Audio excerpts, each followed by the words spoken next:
This PSA was brought to you by the Peter G Show. You may have second thoughts after this show. Don't drink the faucet. We're really talented. We should get Oscars. Just pick out a car, for Christ's sake. No, hi, my name is Peter. I want. Here's good.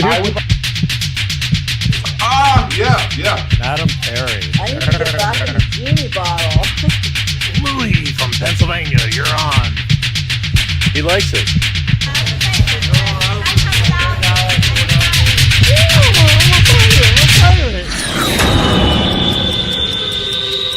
It's showtime.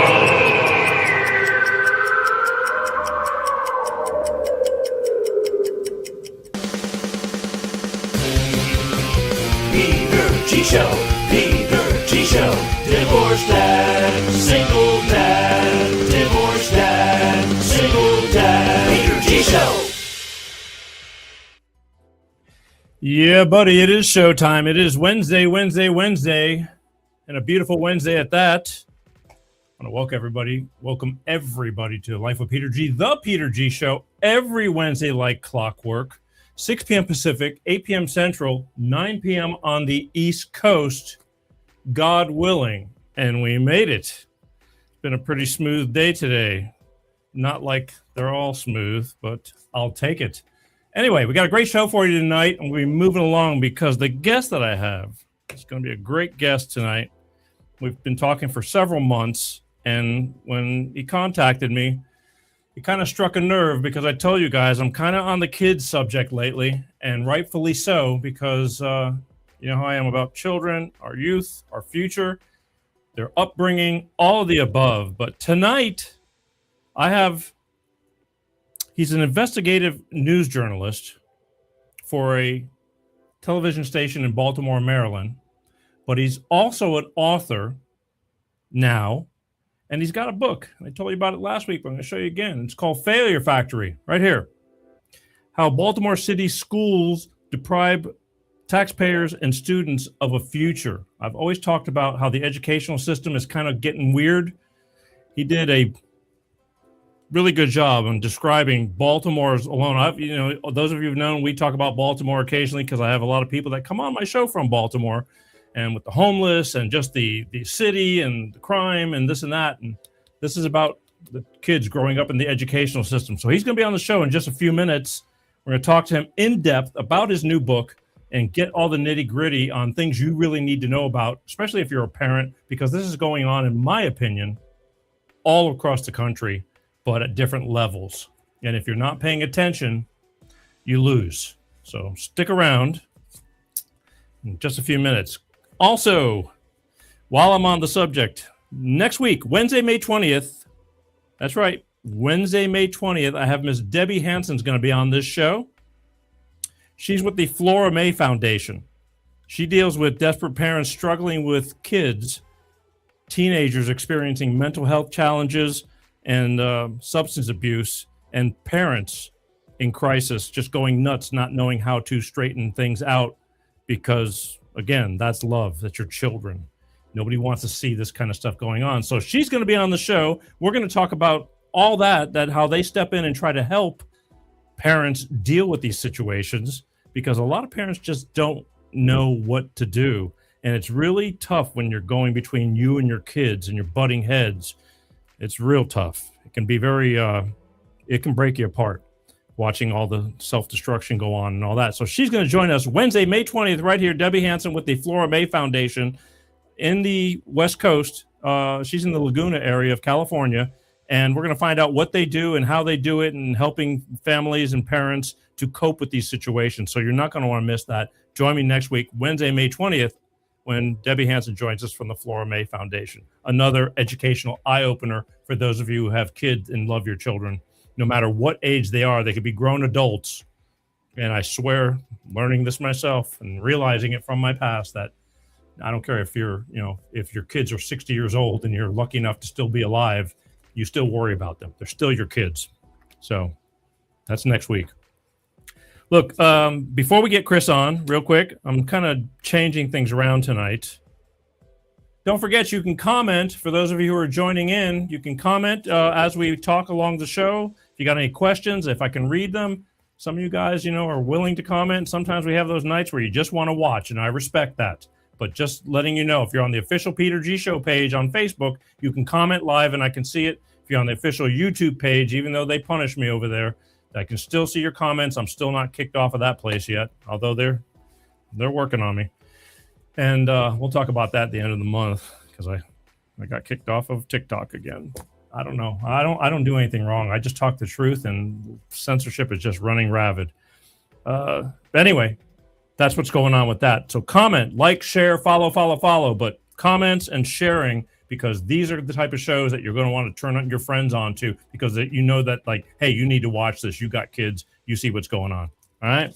All the more reason. But before we get started, I think it's only fair that we get a little astrological forecast going for the week, because God knows, I think everybody needs a little bit of that, and we'll get it from our own Moon Mistress Tarot. So take it away, Moon Mistress Tarot. Hello, my loves. Ready for some more money? There's a new moon in Taurus on May 16th, and Taurus is all about earthly pleasures, and money is one of them. This new moon is even being called the money moon. So let's find out how it's going to affect your zodiac sign. Right away, we start off with the star card. This is for my air signs, Aquarius, Gemini, and Libra. Make a wish. This is the perfect time to manifest more money, my darlings, that wants to come through. Next up, earth signs. You've got the fire. There's Queen of Wands. So all my Capricorns, my Virgos, and my Taurus, you already know how to work this energy, my darlings. Woo! And for my water signs, Seven of Cups. That's about all the options that are coming your way. Money could definitely be one of them. Love if you want it, my loves. And that's for my Pisces, for my Cancer, and for my beautiful Scorpios. Finishing up, trust your intuition. Know when to go, my darlings. This energy comes from my fire signs, and that is Sagittarius, that's Leos, and my Aries. So my darlings, to find out how this is going to work and how it's going to affect your zodiac sign, moonmistresstarot.com. As always, enjoy your week, and back to you, Peter. Back to me, Peter. I always like when she makes those little oohs, but I digress. Look, to find out more about your astrological journey and your cosmic connection, go to moonmistresstarot.com and let her do a reading for you. It's always kind of good to know where your head's at or where your spirit's at. As I grow older, I've learned more about being very open-minded about things, and some people know more things about you than you know yourself. So go check her out at moonmistresstarot.com, all right? You'll be glad you did. Okay, let's take what we at here. Quick, last week was the first time in years where I forgot to wet the whistle before we got, going on the main guest or the main features. And I swore, I said, that's not going to happen again. Nobody even looked at me and reminded me, said, hey, where's your cup?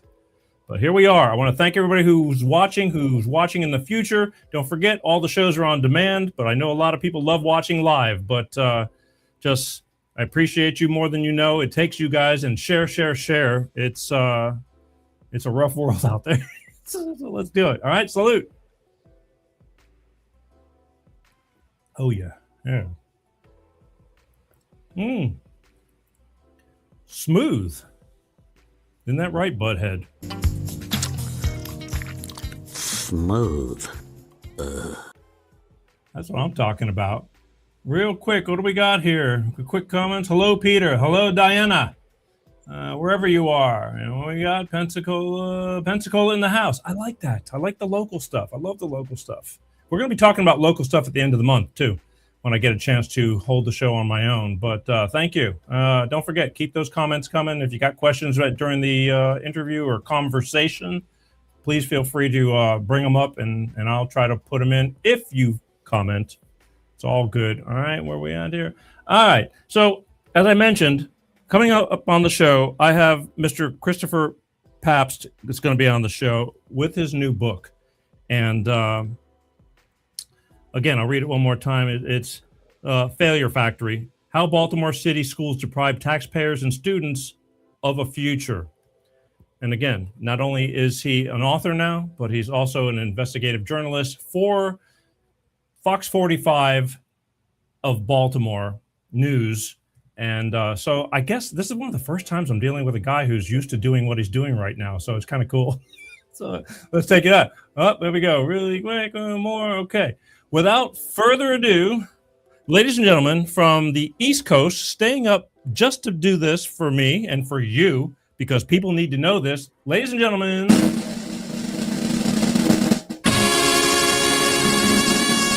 Mr. Christopher Papst. How you doing? I'm doing well. How are you? I'm good. As I'm watching you watch me, I'm going, oh my God, it's a little circus going on over here. What's going on? But because I know that you do straight up news stuff, and so it's a different approach, a whole different thing. And I'm going to talk to you about that in your book, but we're a little relaxed over here. So feel free to, relax along with us. But real quick, why don't you tell everybody, I just gave everybody a little bit of, who you are and what you're doing, but in your own words, why don't you tell everybody who you are, how long you've been doing what you're doing, and why you're doing what you're doing, and we'll go from there. How about that? Sure. So as you mentioned, I'm an investigative journalist for Fox 45 News in Baltimore. I work on a team called Project Baltimore. And what Project Baltimore is that we're a team of 5, and there's 2 photographer editors, 2 producers, and myself as a reporter.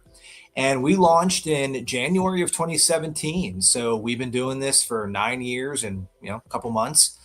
And ever since we started in January of 2017, we've been focused on one topic. And the reason that I came to Baltimore, and before that, I was an investigative journalist in Washington, D.C.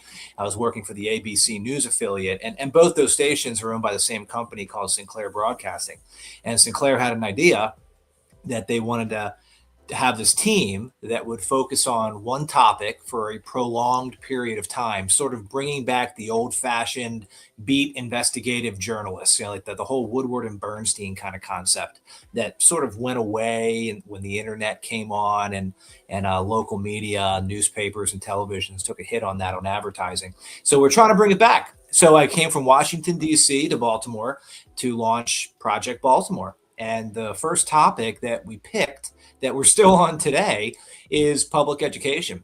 And the reason that we picked public education is because public education, in our view, is the most important topic in this country, because even if you have kids, if you don't have kids, it doesn't matter. Public education affects every single person in this country. It affects your home values. It affects your tax rates. It affects your local economy. If your school isn't producing good kids that can enter the workforce when they graduate high school, how are you going to grow your economy? And you can't. And Baltimore is an example of that. Crime, incarceration rates. We know most people that go to jail never graduate from high school and are not reading and doing math at the levels that they need to do them at. They're undereducated. We know that. That's not an opinion. That's a fact. So public education affects every aspect of our lives. So we picked public education, and 9 years later, I wrote my book, Failure Factory, because after doing this every day of my professional career for 9 years, I learned a lot. And my dad was a public school teacher for 35 years in Pennsylvania. He was a woodshop teacher. I grew up in a woodshop in a public school. And I thought that I knew how public schools worked. I went to public schools as a kid. And when I really started this job and started investigating, I found out, Peter, that no, I don't know. I really didn't understand how public schools were set up, how they operated, how they were funded. I didn't know. And what Failure Factory is it's 9 years of me learning what I didn't know. And the reason that I'm here talking to you tonight and trying to get the word out and trying to educate people on what's going on is because I don't think a lot of people really understand how public schools work. You're absolutely correct, but you're saying how you grew up and how you're younger than me, obviously. But I think the school system was different, like a lot of things back in the day, so to speak. I mean, a lot of things have changed and not for the better. Yeah. So how the system works and the good, the bad, and the ugly and all that kind of stuff. And now more than ever, I mean, and life has gotten busier with parents, and they're not paying attention because they're just trying to stay alive. So is it fair to say that what you learned, I'm guessing at this from experience, well, what little I know, that it's changed a lot. And even though you thought you knew, it wasn't like it is then now. Does that make sense? Yeah. So what we have here in Baltimore is, and this was the thing that it really triggered us to do in public schools, is you have in Baltimore, we could see through federal data in January of 2017 when Project Baltimore started, we could see that Baltimore City Public Schools was one of the most funded large school systems in America. It was, I think, the third most funded large school system in America in 2017, and it's still there today. And we could also see in 2017 with federal data that it was one of the lowest performing large school systems in America, which it still is today. So back in 2017, the question that we were really asking was, how can you have one of the most funded large school systems in America that's also one of the lowest performing large school systems in America? It didn't make sense. And it had been that way for many years. This is 2017. It had been that way for many years. So really what we set out to do is answer the hows and the whys. How is this happening? Why is this allowed to happen? Why is it that so much money is going into public schools and the outcomes for students are getting worse? At best, they're stagnant, but most of the outcomes are worse. And what Failure Factory is, and the reason that I wrote it, is because what's happening in Baltimore is happening all across the country. Right. The mindset that has really gripped Baltimore, that has led to a lot of the problems Baltimore has educationally, has certainly been spreading throughout the entire country. We can see it. We can see in federal data that more and more money keeps getting put into public education. But we can also see the outcomes for students are getting worse. Why is that happening? That is what Failure Factory answers. If you don't mind, I want to just read a little piece of the back of your book that goes in a little more detail of exactly what you just said, if that's okay. It's like the Baltimore City Public Schools, one of America's largest school systems, you just said that, is one of the most funded, and you said that too. But the detail here is like, yet for generations has been the lowest performing. In 2024, this is what kills me. In 2024, the district's budget exceeded $1.7 billion. Not $1 million, but $1 billion. You know, that year, 10% of the students tested proficient in math. I mean, all that money, and it did absolutely nothing. And this is where we're at. To me, it's all about the money, I think. And everything you're about to tell me, it's all going to keep circling back to the money. Well, like many things in our society, you have to follow the money. And that's where we started. And we started saying, okay, well, how is the money being spent? Where is the money going? And is it even getting to the kids? Now, think about what you just mentioned. You just said the school system had a $1.7 billion budget. Okay, the budget they just passed last week is $1.95 billion. It's gone up $250 million just in the last 2 years since you mentioned that statistic that's on the back of the book. Now, it's pretty crazy to think about that much money is going into these schools. And you're seeing now that the per pupil expenditures are a private school education. They're about $24,000, $25,000 a year. That is what taxpayers are giving school systems like Baltimore City to educate kids. And the most recent data that just came out, 12% of the kids in the school system are proficient in math. 12%.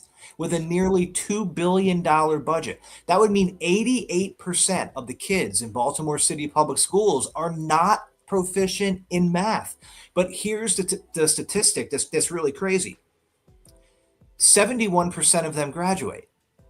How do you have 71% of your kids graduating high school, but only 12% of the kids are proficient in math? And the simple answer to that is because the way public education has been structured, the way the laws have been written, the way that they're governed, the way that public schools are governed are so that the emphasis is on passing students, not educating students. And in Failure Factory, I talked to a number of teachers in Baltimore City Public Schools who say that they see their jobs as passing students, not educating students, because when you pass students, they are more likely to stay enrolled in the school system. And when a student stays enrolled, the money keeps coming in. I'm going to say it again, as I had many times. Unfortunately, I think Baltimore itself is a mess from the ground up. I mean, their mayor. I've had many talks with what's going on over there. It's just another, take it or leave it, whether you agree or disagree, that another Democratic-run city that's just kind of never getting itself. And that's a very historical place too, and it's a beautiful place. But they just keep taking the crime that's going on, you mentioned, and things like that. And then you're bringing up kids to be illiterate on top of that. And I'll trace it back to, I don't know, is the parenting, what it needs to be. All I see is videos nowadays of kids just getting, running wild. And it's like, when I did that kind of stuff, if I got away with it, great. But if I didn't, I got my ass beat from my father. It's like, I'm not saying that that's the way to go, but discipline and knowing what your kids are doing, knowing where your kids are at, knowing how your kids are doing in school, all of the above, you need the parenting to go along with it for those people who go into those town hall meetings and bitch about like, hey, my kid's not getting an education. Well, when I'm doing the book tour and I'm going around talking to a lot of people, the thing about parents always comes up. And what about the parents? What about the parents? What about the parents? And there's always a couple answers that I have to that. One of them is the parents aren't getting $2 billion a year to educate kids. And if you're an institution and taxpayers are giving you nearly $2 billion, your job is to educate kids. It doesn't matter from what background that child leaves when they walk through the schoolhouse door. That school's objective is to educate the child. That is the social contract. You go to work, I go to work, I pay my taxes go to a school, and we are told that school's sole job is to educate the child. Now, if the schools can't do that, fine. Give the money to somebody else who can. And we are seeing in certain parts of the country that is certainly happening. We are seeing that in places like Arizona, they've passed universal school choice, places like Florida, the places that people are moving to, the states that are growing in population, they are trying new ways to educate kids, because they're saying the old ways aren't doing it. They're not cutting it. The amount of money they're giving to these schools, taxpayers are not getting the proper return on that investment, which is a better educated child. But in Maryland, we're not really necessarily seeing that. We're seeing that Maryland is stuck in doing education the way it was done 60 years ago, which is, this is your house, this is the school that you're zoned to, this is the school that you're going to go to, unless your parents have the money to either move or send you to a private school or parochial school. But when you're talking about the parental involvement, it is obviously significantly important in a child's upbringing. No one's going to suggest that. I have kids. I understand the role that parents play. When I was growing up, I had parents. I understand that the huge role that they play. But the parents aren't getting $2 billion a year. You got to hold the school systems accountable. And the other thing that does is that when people say it's the parents' fault, that gives the school systems an out. When they're getting $2 billion a year and 12% of the kids are proficient in math, what we're really doing is saying, we're going to give you an excuse for why these kids aren't learning. It's because this child only has one parent, or because this child's parents aren't very involved. So it's okay, school system, if you can't educate them, you're still going to get the money. And I think that leads to some significant problems. And I also think that the school systems use that. And they say, well, we know we don't have a lot of parental involvement, so we can't educate these kids. And there are many examples that I show you in Failure Factory where that's not true. Every kid can learn. Many kids, most kids can learn very well. But we as a society have somehow put up these roadblocks, giving excuses for why some kids or most kids in schools like Baltimore can't learn, but they can. And they should, and we should expect them to. And in Failure Factory, I take you to schools that are doing a great job, schools that are pulling kids from the same impoverished neighborhoods in Baltimore, schools that are getting the same per pupil expenditures that are showing great success, huge success in educating kids. The examples are there. We just have to replicate them. I think what I'm saying with the parents is like, if your kid is coming home and you're seeing that he's passing, unless you're proactive to know, like, this can't make sense because he can't, I'm watching him and you know what I mean? They're snowing the parents by passing the kid. And if the parent isn't, alert to like the fact, like, my kid I gave him $1. He couldn't give me 50 cents back when I asked him for 50 cents. You know what I mean? That kind of thing. That is real. Like this book covers 8 years that we've been doing this. Yeah. And 5 of those years are a grade changing investigation that we had done where we exposed thousands and thousands of failing grades were being changed to passing in Baltimore City schools for the simple reason of passing the kids to the next grade, matriculating them to the grade levels, and eventually giving them a high school diploma, where we talked to teachers who said they've given kids high school diplomas that the kids can't even read. And the way that's happening is by passing the kids and giving them grades that they're not earning. And you're right. When kids come home and they can't read, but yet they're in 9th grade, and the parents are like, what is going on here? Many of those parents reach out to Project Baltimore. I interview many of those parents in this book. But here's the thing. Like you mentioned before, parents are really busy. And if you're a single mom or you're a single dad, or if you are a married couple anywhere in this country, you're working 30, 40, 50, 60 hours a week. You're trying to put food on the table and pay the bills. You are relying on your local school system to properly educate your kids. That's what it's there for. That's why you're paying your taxes. And the reason that I wrote Failure Factory, Peter, is because in many instances it's not happening.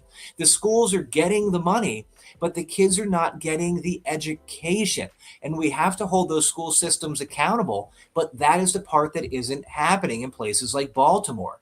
The elected officials in Baltimore are taking the tax dollars. Every year they give more of it to the school system, but then they don't hold the school system accountable for when the kids don't get a proper education. And what that's leading to is, let's say that you have a job and your boss is going to pay you more money every year, but not going to hold you accountable for the product that you're producing. Why would you produce a better product if you know you're going to get paid more money next year? And in many ways, that's what's happened in the public education system. Yeah, I think it's gone to hell. I really do. And I think over COVID, it multiplied times 1,000. The all across the country, they got $1 gazillion to do nothing. And they didn't want everybody going back to school. They just wanted to stay home and keep collecting money. And the board of education was, again, they were just pocketing the money. What were they doing with all that money when nobody was in school? And I know that they need the heads. The more kids are in school, the more money they get per student. But they have to also show that he passed their grades and this and that. So they keep moving. They don't have to show that they passed the grades. See, that's one of the main things that I learned in doing this job. And it's one of the main reasons that I wrote Failure Factory is largely what you just said. Most people think that schools get money to educate kids. They don't. A school does not get any money based on test scores, graduation rates, attendance, chronic absenteeism, dropout, SAT scores, math or English proficiencies. It doesn't matter what any of that is. In places like Maryland, Baltimore, and many states around the country, if not all of them, schools are funded 100% based on enrollment. The incentive is not to educate kids. The incentive is to enroll kids. That's what I talked about before. The incentive is to pass the student, not to educate the student, because schools don't get money to educate the student. They get money to enroll the student. And if the student is passing, they're more likely to stay enrolled because they see a light at the end of the tunnel, and that light's called a high school diploma. Whereas if a student fails and they don't think they're ever going to get a high school diploma, they just end up dropping out. So schools want to keep these children enrolled as long as possible. So that's why we see the grade changing and the grade inflation and the pushing the kids through. But that is something that when I first started investigating that concept of how schools are funded, I didn't believe it at first. And it really took me a while before it sank in. And that's something that I'd like your audience to really just let it sink in, that schools do not get money to educate kids. If you are a principal of a school and let's say that you have 500 kids in your school. If all 500 of those kids are proficient in math, or 0 of those kids are proficient in math, you're going to make the same amount of money, and your school is going to get the same amount of money. If anything, your school is going to get more money if you have 0 kids proficient in math. And that's the issue, is that the incentive is not to educate kids. The incentive is to pass kids. And that is what the teachers tell me. You can read their own words in Failure Factory, the teachers that are living this every day. This, you just struck a nerve just now. I mean, it's so relatable, because in California, Gavin Newsom with the homeless, the problem is the way the formula, we need more money to fix the problem.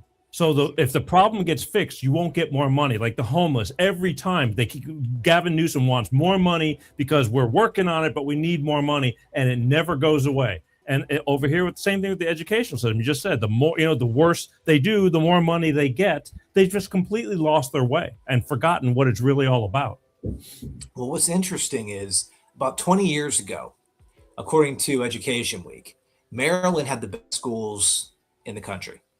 Number one schools in the country.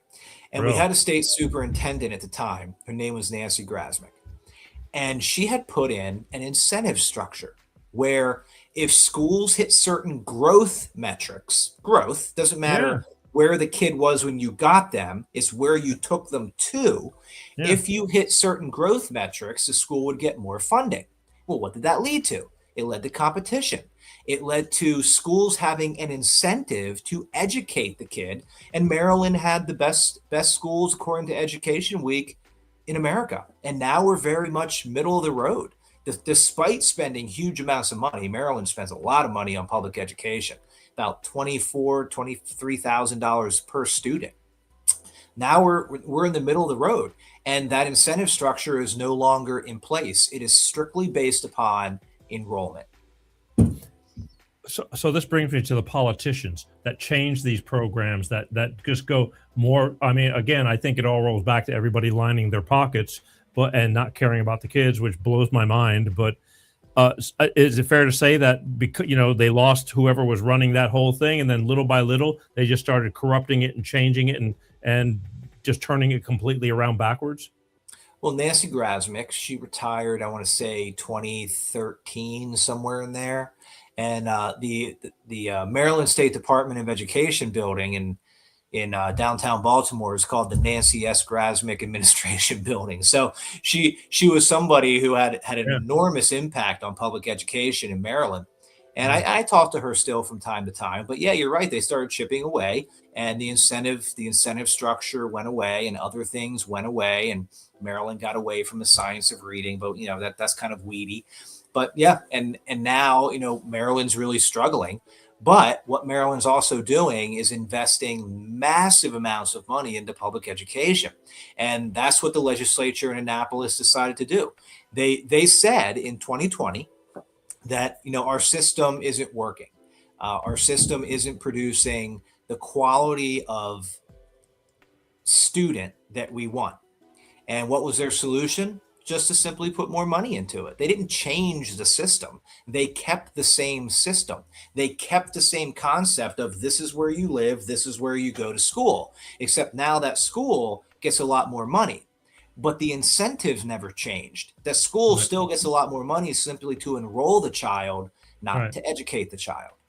They can just say, well, we're trying. It takes a lot. We're trying. And then another year goes by and another year goes by. You telling me that the woman is still alive, that changed the whole system for the better? She's still alive now? Nancy Grasmick? Yeah, she is. Okay. When you talked to her, did you ever ask her what the hell is going, I mean, I'm sure she's got to have an opinion on something like this if she's watching and no one probably wouldn't want me to share it. But yeah, well, she certainly would not want me to share it. But she was someone who's very highly respected in public education, not just in Maryland, but throughout the entire country. People that live in that world, they know the name Nancy Grasmick. I mean, there's a big building in downtown Baltimore with her name on it. And she did a lot of really good things. And when she left, Maryland had the best schools, according to Education Week, in the country. And now we're in the middle. And, you can kind of see what's going on here. And a lot of states are doing the same thing. Now, other states are doing different. We already mentioned Arizona and Florida. You're seeing states like Mississippi that are doing things differently. They're trying different things. But a lot of places like Maryland are still stuck in the concept of how public education was 50 and 60 years ago. And they're not getting away from it. And you got to start asking the question, why? Like if the academic outcomes aren't there, why is Maryland not changing? And I think it goes back to following the money. Right now, you have a lot of people in public education making a lot of money, and they don't want to change the status quo because they're benefiting significantly from the status quo. And the other thing is that what we're seeing is that in public education, so much money is going into it that they're hiring more people, and they're growing the political power and influence of public education, which means you have a lot more votes and voters that are now working for public schools that are going to keep voting for the politicians that just keep giving public schools more money. Now you have places around the country that aren't doing this. South Carolina, Arizona, Florida, the places that people are moving to. And like at some point, states like Maryland that people are moving from, we can see the census data, people are leaving Maryland. Like eventually, maybe the politicians will start looking at things a little bit differently as the tax base continues to shrink. I think you just hit it. The politicians. Trump took away the ability for the federal education system to watch over every state. You agree or disagree? Well, I'm a journalist, so I'm not going to give you my opinion. What I'm doing is simply reporting what I have covered over the past 9 years. Come on, you're on my show. Don't worry, you're on my show. Nobody watches. So this is what I'll tell you. I interviewed Linda McMahon in December, the Secretary of the U.S. Department of Education, who Trump says is going to be the last Secretary of the U.S. Department of Education. And I asked her that question, and we had a long conversation about what she's doing and why she's doing it and how it's going to help. And I said, okay, well, what do you do with a school system like Baltimore that has shown that over the years it does not do a good job of running itself? And she said to me, listen, she goes, the U.S. Department of Education does not hire teachers. It does not approve curriculum. It does not hire school board members. It does not approve local school systems budgets. She's like, we don't do any of that anyway. That is all local control. The U.S. Department of Education doesn't do any of that stuff. So what does the U.S. Department of Education do? Well, they do federal testing, which is important. NAEP, the National Assessment of Educational Progress, and the other thing they do is they distribute money. And what happens is that money comes from the federal government. It goes to the U.S. Department of Education, and the U.S. Department of Education distributes that money to the 50 states. And what Linda McMahon is saying is that why does there need to be a middleman? Because when Donald Trump took over as president, there were roughly 4,000 employees with the U.S. Department of Education. That's been cut in half. There's now 2,000. And McMahon's argument is when we get the money, when the U.S. Department of Education gets the money, we siphon a good bit of that because those 4,000 employees are collecting good salaries and good pensions and good benefits and health care. And she's like, we're taking part of that money, and what's left over we give to the states. Well, why not just give all of it to the states? It doesn't make any sense for us to even be there. That's Linda McMahon, Secretary McMahon's argument. And, to a degree, I think that makes sense. Like, why is there a middleman? Why do you have federal employees that are taking money out of the system?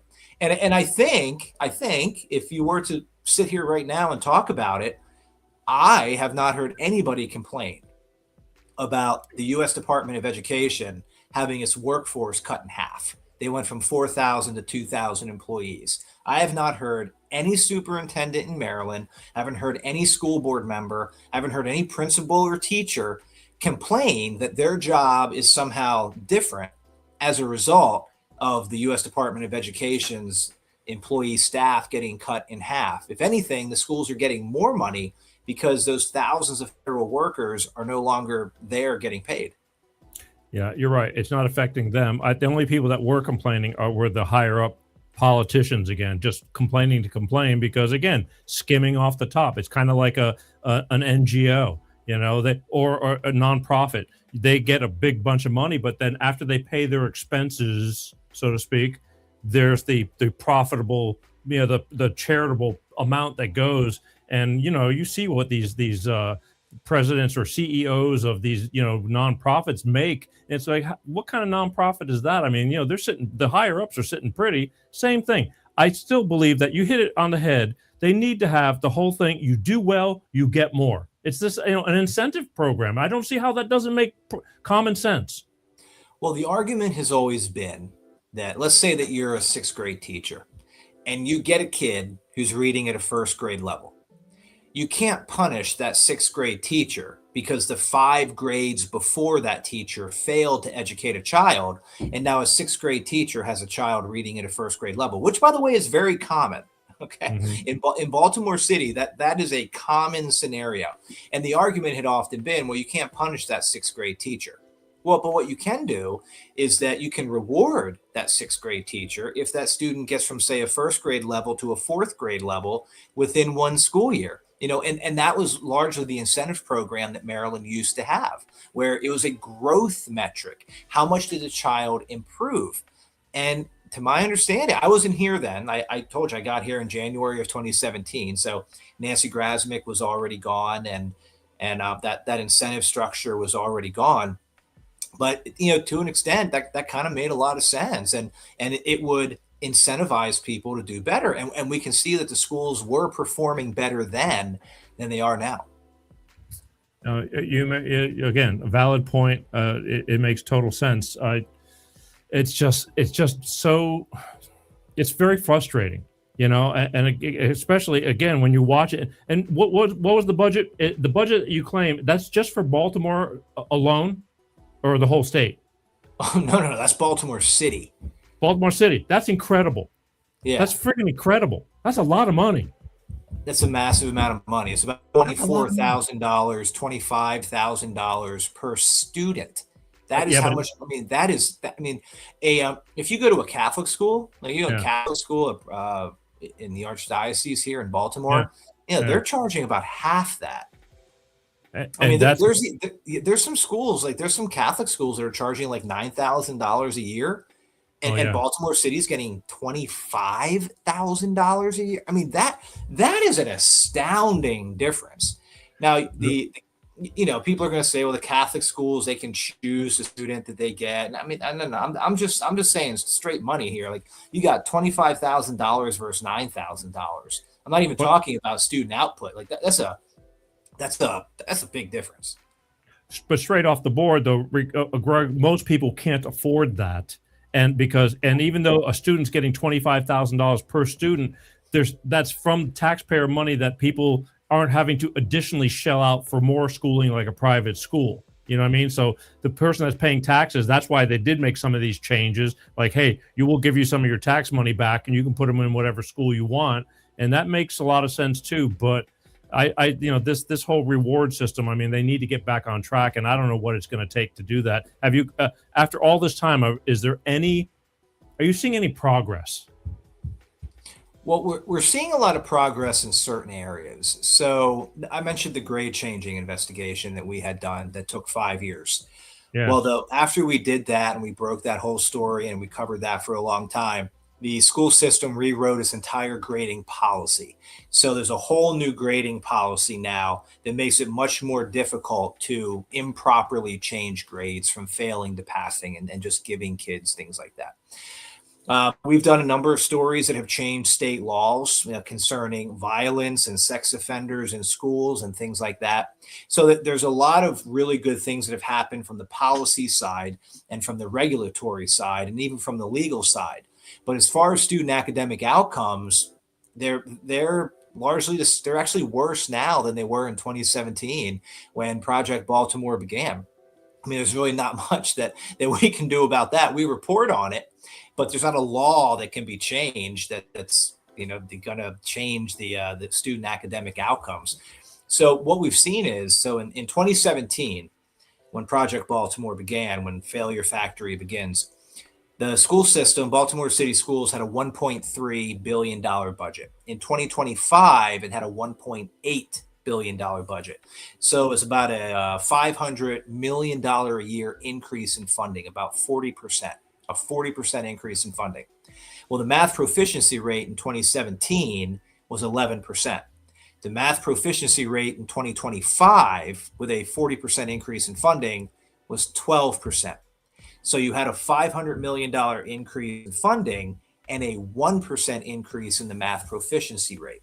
Graduation rate, 70% was the graduation rate in 2017. Graduation rate now is 71%.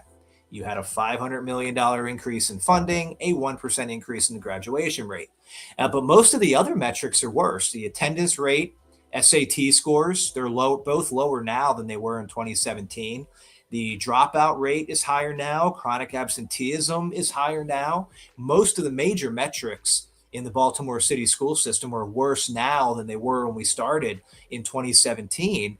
And I think a lot of that just simply has to do with the incentive structure that has been put in place. Does the attendance rate and absentee and all that, don't they really need them to show up to get that money, or does it not matter? Is it just enrollment period? Well, it's a good question. So enrollment in Maryland is taken on one day. One day out of the year, enrollment is taken. And that one day determines 100% of the school's funding for the entire year.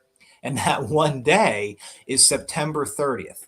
So if a school can get a kid to class Right. on September 30th, or in the weeks prior to that in September, but the enrollment count is actually taken on the 30th, if they can get that child to show up and they can enroll that child on the 30th, and here's the way the laws are written, that child never has to come to school again, and the school will get 100% funding for that kid.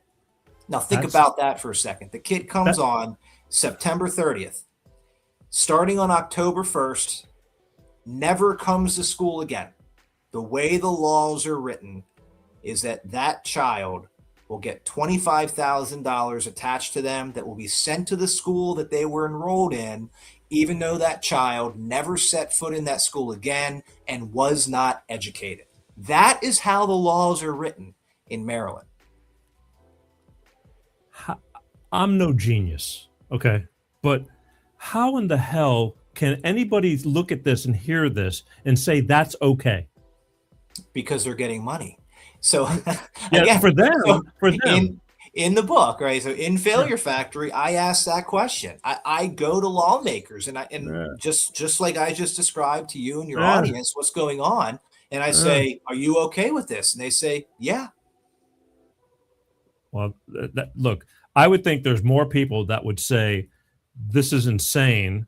I mean, yes, the people who are making the money and taking the money and on that team, sure, they're not going to say nothing wrong. But how the hell are people going to, the average person you say this to on the street, and they're all saying it's okay? Well, people on the street, no.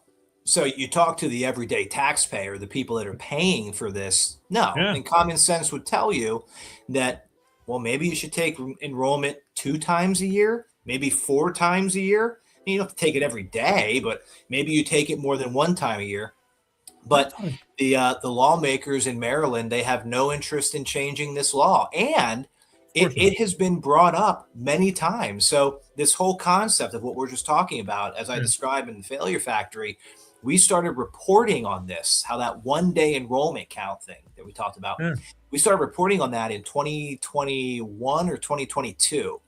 And there were lawmakers that had, Republicans that had put in bills in Annapolis to change it, to count enrollment 4 times a year or 3 times a year, or maybe 2 times a year, at least more than once a year, to try to even out the funding. So schools are actually getting money to educate kids who are in seats. And every single time, the bill doesn't just die, Peter. The bill doesn't even get brought up for a vote in committee. It is completely ignored by the majority party in Annapolis, and they have no interest in trying to ensure that tax dollars follow the child and go to schools where the child is attending. I thought it was attendance that really mattered. I thought not only did they have to be enrolled, if you're enrolled, obviously, but you had to be there, to make it justifiable that they're actually there trying to learn and to get their budget per head, but you had to be there, not once a year. Now, not in Maryland, it's once a year. Now, That's I'm not insane. an expert on I know. all 50 states, Right. but a lot of states do it the way that Maryland does. That's crazy. I've never heard of such a thing. Let me ask you, this Project Baltimore, is this, so Sinclair is funding this, or how did this all come about? I thought I read in the book that it was a church or something like that. Was there anybody else that was backing the project? No. Well, I mean, my company. So it was an idea that Sinclair had, and then they called me when I was at JLA, the ABC News affiliate in DC, and said, "Hey, do you want to come to Baltimore and try this new thing that we're putting together?" So my wife and I packed up and moved to Baltimore. Okay, sorry, I don't know. I thought I saw something of that, and I didn't jot it down because in my head I could remember everything, but live and learn. And so you're telling, so the news company, the station that you work for, is that all you do all week, or they send you out on other things and it's just part of a project that gets brought up on TV, so many times a month, or how's it? That's work? all I do. So every Really? single day, Monday through Friday, I work on public education stories. It's something that, in many ways, the benefit of doing what we're doing is that I know more about public education than a lot of the people that are running the schools because I've been here longer. Right. So I have been doing this job longer than any superintendent in this area has been running a school.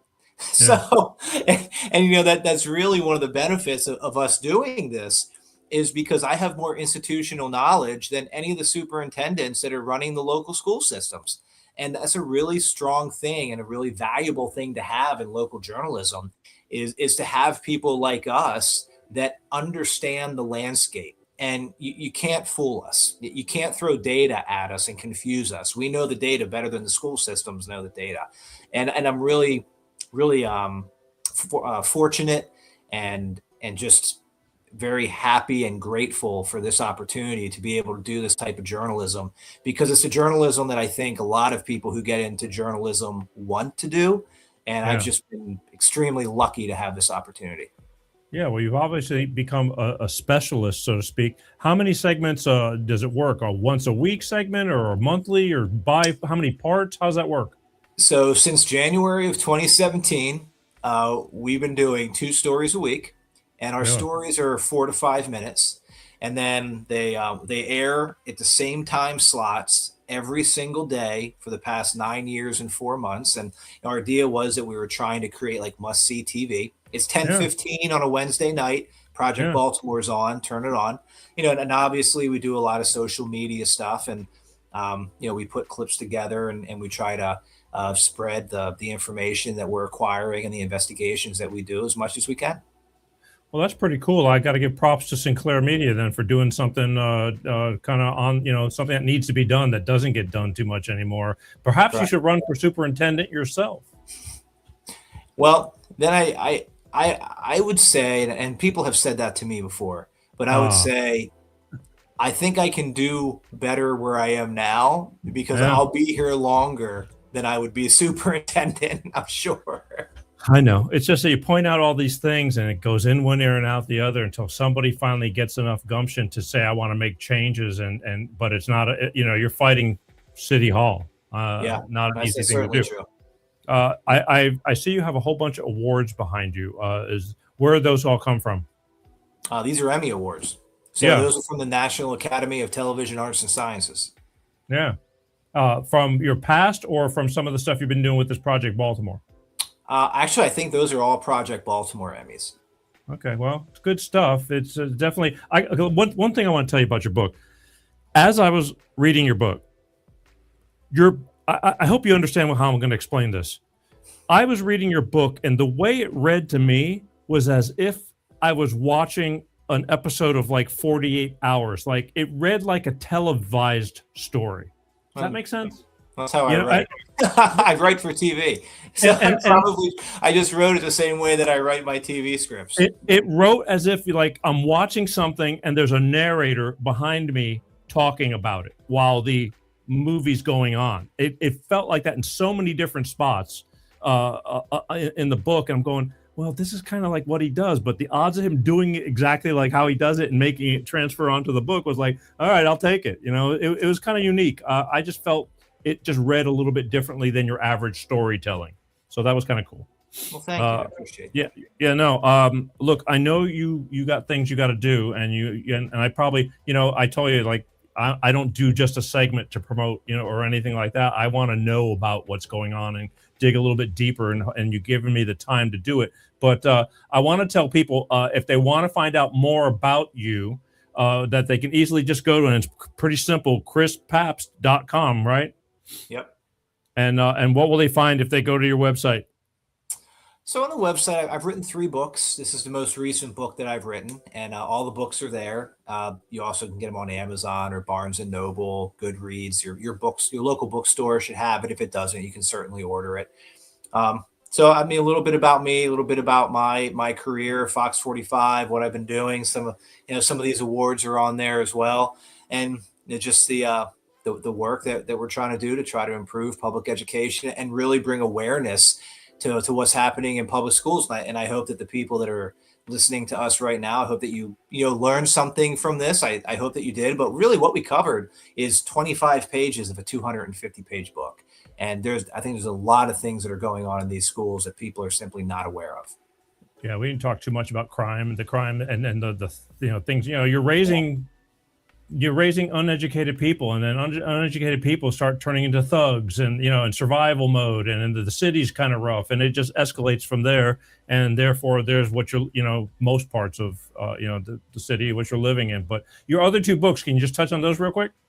Yeah. So the first book that I wrote is called Capital Murder. And I was an investigative journalist in Harrisburg, Pennsylvania for a number of years when Harrisburg went bankrupt. And Harrisburg, Pennsylvania, by the way, still holds the title of the only capital city in American history to file for bankruptcy, because capital cities are generally recession proof because all the money from the state is coming into them. But Harrisburg was so mismanaged that in 2010 it filed for bankruptcy, and I was in the room covering it when the city filed for bankruptcy. So I was there for 4 years reporting on that, and I wrote a book called Capital Murder, about the bankruptcy of Harrisburg, in the same fashion of Failure Factory. So trying to educate people on what not to do if you're running a city. Like, well, these are things that you shouldn't do because this is what Harrisburg did that led to its bankruptcy.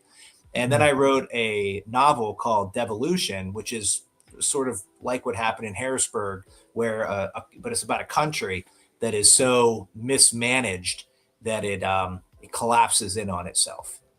Wow. Okay. Well, you're obviously, so then I guess it's fair to say that this probably won't be your last book. There might be another one. We'll see. Yeah. You'll go on to some other project and something else will trigger you to write about it. But again, I think you're doing really great work. I know it's hard, especially working for a news station. So they send you on a little thing here and a little thing there, and then you're on to the next before you're even digging in. You're kind of lucky, I guess, that they've given you just a full-time job, focusing on one thing, which is a big problem. I just hope that somebody's paying attention enough to want to do something about it, because knowing about it, just like the country, and we go, oh, that's terrible. And then we're just moving on with our lives, and another day's going by and nothing's being done. It's kind of sad. Yeah. I think we're making an impact. All right. Well, good. Again, I want to thank you for giving us the time to talk about this.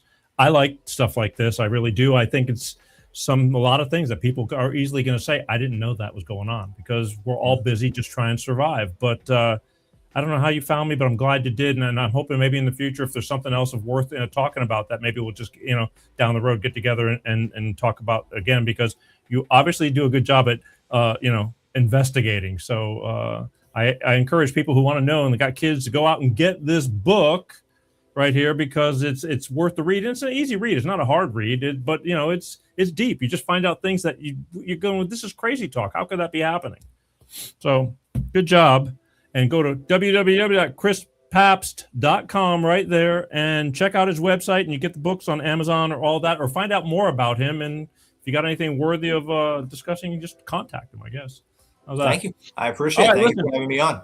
I know you got things to do, and again, I appreciate your time. Before you go, I just while you go, I want you to just while you're waving off to our audience, can you give us one of those TV stations? This is Christopher Papst signing off and sending it to you in the studio, Peter. This is Christopher Papst signing off and sending it back to you, Peter. Thank you, Christopher. All right, and now the news. All right, thank you. Thank you, man. We're gonna clip that. Thank you very much. I love you for doing it, and do what you got to do and keep on doing what you're doing. All right. Thank you. We'll see you later. You. All right. There you go. Ladies and gentlemen, one last look at the man, the myth, the investigator, Christopher Papst. We'll see you later. There we go. Ta-da. Right here. One last look. Failure Factory. It's all about the education system, what's going on over there. And he said it himself. It's just not Baltimore. It is going on all over the country. Some places better than others. So if I were you, and you got kids and you're concerned, educate yourself, people. Educate yourself. Get the book. Find out what's going on, because your children are the future. Can't say that enough, how important it is. Anybody who knows my past, everything revolved around me making sure I was available, even at the sacrifice of money, to be available for my child, because it was that important. I did not want her growing up. At least if something went wrong, it wasn't going to be because I didn't try. And that's it. And I did try. And I did good, I think. I don't know. You're going to have to ask her. Either way. All right. Real quick, because I had to turn things around, because Chris he had things going on, and I had to get him off by a certain time here. I want to just take a real quick break, and then before I talk about a couple other things, and we'll be right back. Just hang in there, because we need to hear from my good friends over at DX1 Clean Start Products with their money-saving fuel additive DX1 driver. I'll be right back. Let us help you with the high price of fuel. Hello, I'm Ty Thompson at CleanStarProducts.com. We can optimize your engine, saving you money and gas. Here's how. Our program works the same with gasoline and diesel engines. Whether you're using a car pack or SUV pack, the instructions are the same. Add 1 bottle to your engine oil, and each time you change your oil, add 1 bottle to the fuel tank each and every fuel fill-up. It's that easy. You get 10% fuel economy on average, lower emissions, and increased horsepower. DX1 sells for $2 an ounce, so for just a few dollars a fuel tank, you can optimize your engine, saving you money and gas. Come on, give it a try. It's the finest green-grade oil in the world from a California environmental company. You're going to feel it when you drive. Order online today. We'll get it out right away. CleanStarProducts.com/shop. That's right. I definitely felt it feel it when I drive, because I noticed the difference when I started using their product, DX1 Driver. This little itty-bitty bottle right here. This little bottle services your average 4-door sedan. You take this little bottle and you pour it into a clean oil change. As Ty stated, it lasts the whole oil change. What's that, 5,000-6,000 miles for a regular American car? If you have a Mercedes or a BMW, something like that, is 10 or 12,000 miles. And then every time you fill up your gas tank, you just put one of these little bottles into the fuel tank, fill your tank up with fuel, and drive. It's that simple. Couldn't make it any simpler. Then I noticed. I could tell there was a difference, but don't believe me. Go to www.cleanstartproducts. There's a phone number on their website, plus a plethora of information. But here's the kicker. They're old school. They want you to call them and talk to them. I know you're going to have questions. I wouldn't just go spending money for nothing. But they have a product that they're proud of because they know it works. All right? So call them at 310-200-8931. You might even talk to Ty himself. Ask him whatever questions you have. And if you mention you saw it on the Peter G Show, they are going to send you, should you decide to order, they will send you 5 bottles for the price of 4 for saying that you saw it on the Peter G Show. 5 bottles for the price of 4. That's a great starter kit, because if you put one of those bottles into the clean oil change, that leaves you with 4 more bottles for 4 full tanks of fuel. And I'm telling you, by then, all of a sudden, you're going to say, you know what, there is something different going on, especially for high mileage vehicles. Let's face it, a lot of driving, you rack up the miles real quick. but you'll notice the difference, like easier acceleration because there's more lubricity. The engine's not having as much friction going on, and it cleans out the injectors and all that stuff. And it just makes you're gonna know the difference. That's all I can tell you. I can't say it enough. Even when my daughter noticed the difference driving my car, and she doesn't notice much about that kind of stuff, but for her to say something, it does work. So give them a call. Mention you saw it on the Peter G Show, and they will send you 5 bottles for the price of 4 should you decide to order. And why wouldn't you order? Take care of your car. Repairs are a fortune. Good food, good body. Same thing with the car. I can't stand buying cars anymore. I'm so over it because they're so expensive and they don't last like they used to. So take care of your car, plus take care of your body too, because you need to last so your car will last, all right? Right there. Call that number, 310-200-8931. Talk to them. They want to hear from you. There you go. All right. I want to remind everybody one more time. A little bit different this week we did. Wednesday, May 20th, right here. That's next week. So I'm reminding you now that I remember. I'm reminding myself. Wednesday, May 20th, Miss Debbie Hansen's going to be on the show with the Flora May Foundation. She helps parents that are desperate with struggling kids, teens experiencing mental health challenges and substance abuse. Plus, as a parent, you can lose your mind worrying about your kids because they're having issues and you don't know what to do about it. So you need to tune in. This is a whole nother, you really need to be here and watch this because I know how many people go through these struggles. I do. That's how I got into this whole show. I realized, and they say the same thing, you're not alone.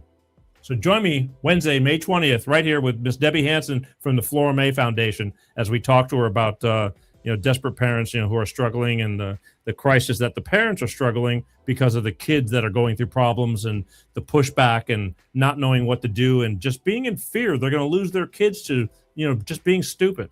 When you're young, I get it. You think you know everything, and we've all been there. I'm just one of the survivors. I got lucky. We all grow up and we're all learning as we age, and I'm still learning every day, but I have so much more empathy now to what's going on around the world and people and their struggles and their kids and all that. So join me. It's going to be a good show. Don't forget, folks, I need you to share, follow. If you're on Facebook, hit the follow button. You have no idea how many people watch this show from the official Facebook Peter G Show page and will not hit that little follow button. But you watch every week. You watch the short clips. They tell me about all these. They go, listen, you got a fraction of the people that are following versus how many people watch.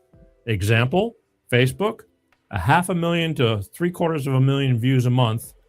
And right now, I think we only have about 80,000 followers. That's a big difference. Now, I appreciate it. I don't care. I love the fact that you watch, but it would really help if you just made that extra effort and hit the follow button. If you're on YouTube, the ones that are trying to take me out, but they're not going to because we are going to fight the good fight, just hit the subscribe button on YouTube. It's absolutely free. And I would deeply appreciate it because they don't let me be seen. They kind of screw with the algorithm on YouTube really bad with me. And so it's hard to get people to pay attention if they don't know you exist. But if you hit the subscribe button, that's absolutely free. It definitely helps because the numbers are slowly, it's agonizing, but it's slowly growing. One day they'll open up the floodgates. They're going to have to. But right now they're still just, they're just putting the pressure on me. I, by the way, got banned from TikTok again for the 3rd time. It wasn't even a show page anymore. I would post the short clips on an anonymous page and they banned me. They took me completely out. And I don't understand it. I don't understand what is going on with these platforms. I don't think I do anything that's crazy, but they took me out. So I don't know what I'm going to do about YouTube. I still need to get up with X because X, I think, was a total mistake that they banned me. But in the meantime, hello, Steven. Where you been? Are you been watching or you just finally decided to say hello? But I appreciate you saying hello. Hello back from the Peter G Show right here, personalized. And I got to get back on X because X, even though I can't get arrested on X, that's why it blows my mind how the hell I got banned. I just think they're bots or something like that. Just made a big mistake, but they completely like wiped me out. Won't talk to me. Won't do anything. It's like boom, you're gone. Didn't even give me a strike or nothing. So I don't know what's causing this, but all the more reason why I need you guys to pay attention and share. I know that you people have friends that watch these things that while you're watching that say, wow, this would be good for so-and-so. They need to pay attention to this. All the shows are on demand. You can watch them anytime, 24/7. There's over 400 shows. And again, for those of you, just another reminder, because I have to tell all the newbies. So all of you, all the longtime listeners, bear with me. I know it's hard to sit down and watch an hour-plus show. But for those of you who are at work or while you're driving in the car, exercising, walking like I do, put an earbud in your ear, Google Peter G Show podcast. You can listen to the audio version of over 400 shows. It's that simple. So you can listen to the audio. It's that, I love when you watch the televised version of it, but the audio version is the next best thing to being here. So I'll take it any way you want to do it and show your appreciation. And again, contact us. Hit the like button. All these little stupid things, I mean, they seem inadequate, that like it's not that important, but for the bean counters, it's important. It's the difference between giving me more rope or taking away rope to, put my foot in my mouth and piss somebody off or whatever. But I'm speaking, I don't hold back. I really just tell it the way I see fit. And I don't expect for everybody to agree. But then again, that's life. We all can't be all, agreeing for the same stuff. And I appreciate that. But for those who do follow and agree, I love you for it. For those who call me names and all that, I don't care. At least you're watching. Keep watching. Maybe we'll find some happy medium. I know we'll find happy medium because I don't talk about the same thing, all the time. That's basically it. I want to, we're going to get into some stuff at the end of the month. I got a bunch of things. I'll talk about that next week, maybe as I get into it. But don't forget, again, Wednesday, May 20th, is Debbie Hansen from the Flora May Foundation talking about they sponsor and help parents struggling with troubled children, from mental health disorders to substance abuse, and the parents who are going crazy trying to figure out what they can do to save their child. So don't miss that Wednesday, May 20th, right here on Life of Peter G, the Peter G Show. Miss Debbie Hansen from the Flora May Foundation. She's a trip. She's busy as hell because she's so dug into what she's doing and trying to help people save their families, so to speak. All right. I hope everybody's going to have a great week, and the weather is starting to level out in most parts of the country now. I'm happy, and pretty soon we'll be hearing everybody bitching about it's too hot, but I'll take it. And that's it. I want to also lastly remind you, as we always do, to please be kind. If anything you can do, because the world is so crazy and we're so divided right now, just try. Regardless of whether you agree or disagree with people, don't get into arguments over this stuff. It's so stupid. That's what they want, okay? And life is hard. We're all trying to stay above water financially, pay our bills, and trying to get food in, and everything's expensive. It's going to be that way, okay? So driving yourself crazy about it or getting into arguments with people is not going to help one bit. So be kind. If somebody's barking at you for something, or somebody disagrees with you, or you're getting ready to rant, take a breath, breathe, take a second before you speak. Take it from one who's learned from somebody else who taught me. I'm still having to work on it, but it is what it is. All right. Just be kind. You don't have to be an ass. You don't have to take a bunch of crap from people either, but just let it go. Life is too damn short. All right. That's it. I appreciate y'all for watching. I do, y'all.